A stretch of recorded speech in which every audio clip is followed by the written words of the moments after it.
Hey everybody, I am the Mighty Plantain, and thank you so much for tuning in to this week's beer review.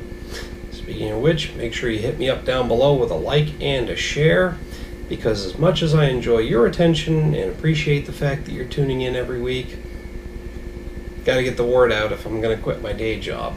Yeah, pipe dreams are awesome, aren't they? By the way, click on one of them ads once in a while. About $350 in revenue, so every little cent counts. One of these days I'll hit enough revenue that they'll actually pay me for it, and maybe I'll buy a few beers to review again. Yeah, every cent that I actually make from these videos someday far in the future will be reinvested in them, because honestly, I'm only doing this for one reason, and you know what it is, because I like beer and I want you to like beer too.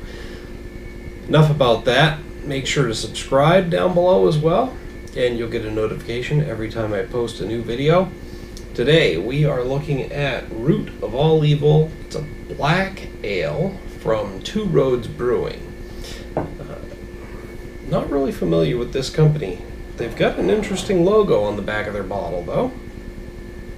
I believe that's part of the main label.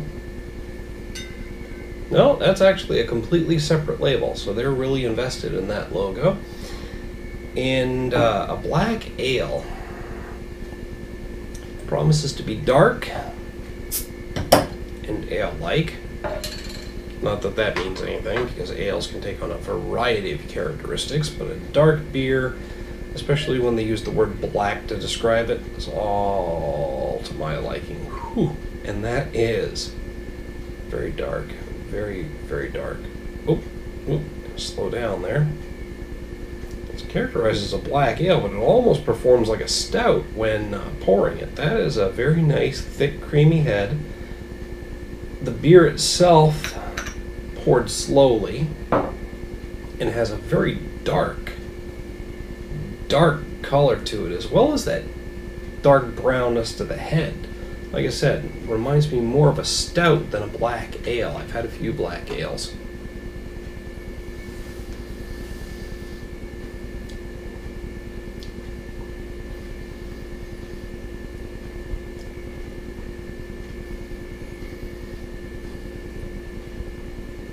A slight bit of sweetness coming through in the aroma.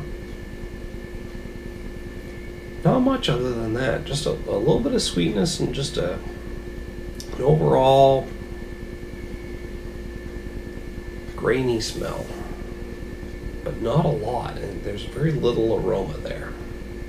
But look at that thick, creamy head. It's not going anywhere. I mean, if anything, it's actually gotten bigger since I got done pouring it. That's impressive. That implies to me that this is going to be a very thick beer.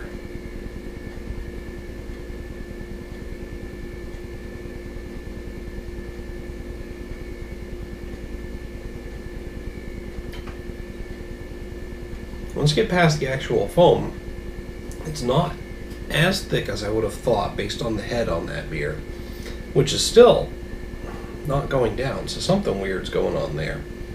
But it's a very medium mouthfeel beer.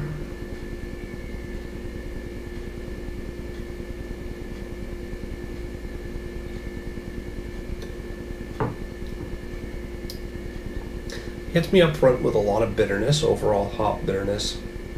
It fades into some piney and maybe a little bit of citrusy notes, but there's also a lot of chocolate and coffee notes from the malt.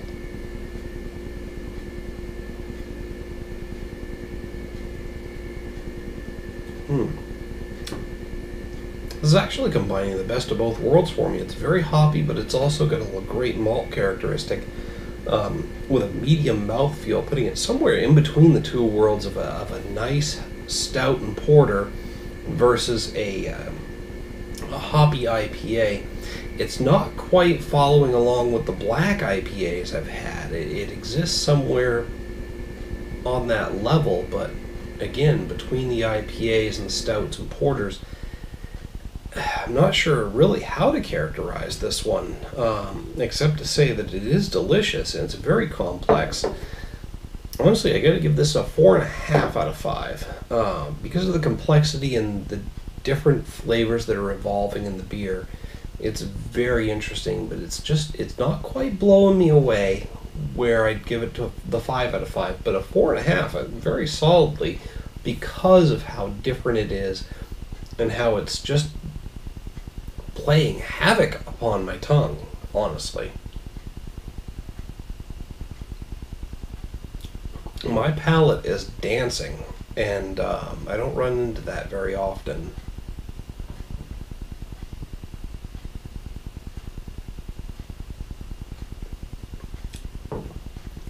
I'm very close to actually changing my mind and giving this a 5 out of 5 just as I drink it.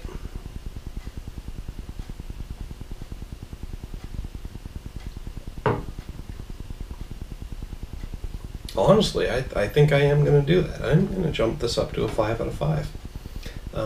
The more I drink it, the more it evolves on my palate, and the more coffee and chocolate notes are coming through.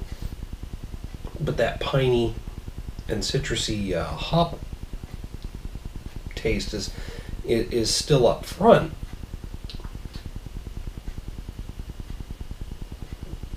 But they almost seem to be switching positions. As I drink it, I'm getting more of the chocolate and coffee notes up front, followed by those piney, citrusy notes from the hops. But then the very next sip, they switch positions again, and it's the malt follow through with the hops up front. So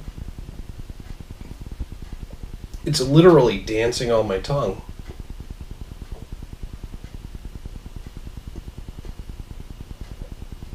Because of the overall drinking experience, yeah, I am landing this at a 5 out of 5. I don't think I've ever changed my rating mid review on like that, but this one definitely deserves it.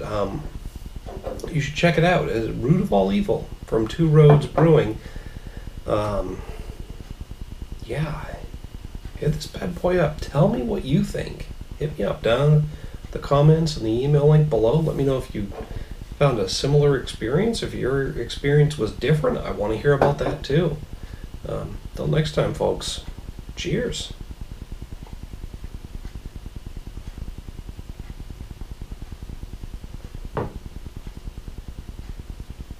And there's the malt up front, followed by the hoppy bitterness behind again. It keeps going back and forth.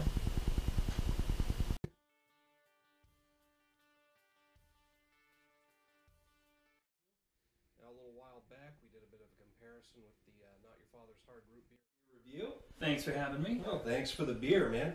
So, highly recommended by you. The Extreme Beer Fest this weekend. We'll be able to get a hold of, I believe it's the American